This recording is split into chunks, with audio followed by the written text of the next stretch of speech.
নবী করিম সাল্লাল্লাহু আলাইহি সাল্লামকে জিজ্ঞাসা করা হয়েছিল সবচেয়ে উত্তম নামাজ কোনটা, সবচেয়ে উত্তম আমল কোনটা।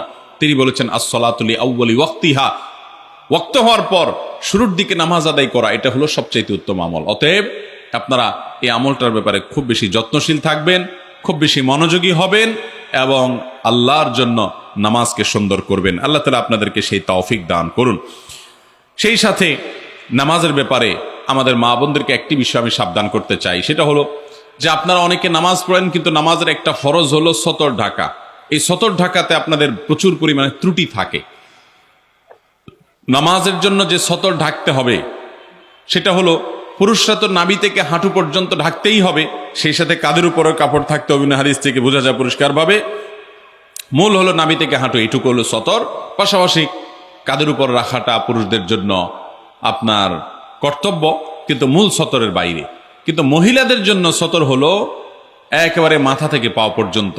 নামাজের সময় পুরো শরীর তাদের ঢেকে নামাজ পড়তে হবে, শুধু মুখমণ্ডল চেহারাটা খোলা থাকবে, দুই হাতের কবজি খোলা থাকবে এবং পায়ের পাতার তলার অংশ এটি খোলা থাকবে। এছাড়া পুরো শরীর তাদেরকে ঢেকে রাখতে হবে, এমনকি গলা, পিঠ, বুক এবং কাঁধ এবং হাতের যে গোছা আছে সেটা, কনুই টনুই, এগুলা সব, এমনকি মাথার চুল, এগুলা সবগুলা কিন্তু ঢাকতে হবে।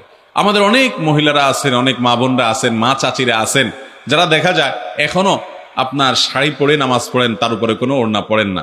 আপনি শাড়ি পরে নামাজ পড়েন কিন্তু তার উপর আপনাকে একটা বড় ওড়না বা কিছু দিয়ে আপনার পুরো শরীরকে ঢাকার চেষ্টা করতে হবে। শুধু শাড়ি পরে নামাজ পড়লে আপনার হাতের কোনোই দেখা যাবে, আপনার পেট বা পিঠের বা কিংবা কাঁধের কিছু অংশ আপনার দেখা যেতে পারে, চুলগুলা বের হয়ে যেতে পারে।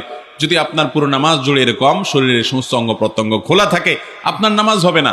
অনেক মহিলারা আছেন সারা জীবন নামাজ পড়েছেন কিন্তু তাদের নামাজ হয় নাই।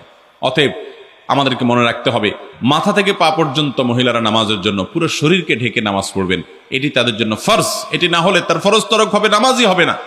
বিধায় এই তিনটি সাবধানতা নামাজের ব্যাপারে আমাদের বোনদেরকে আমি বিশেষভাবে করলাম।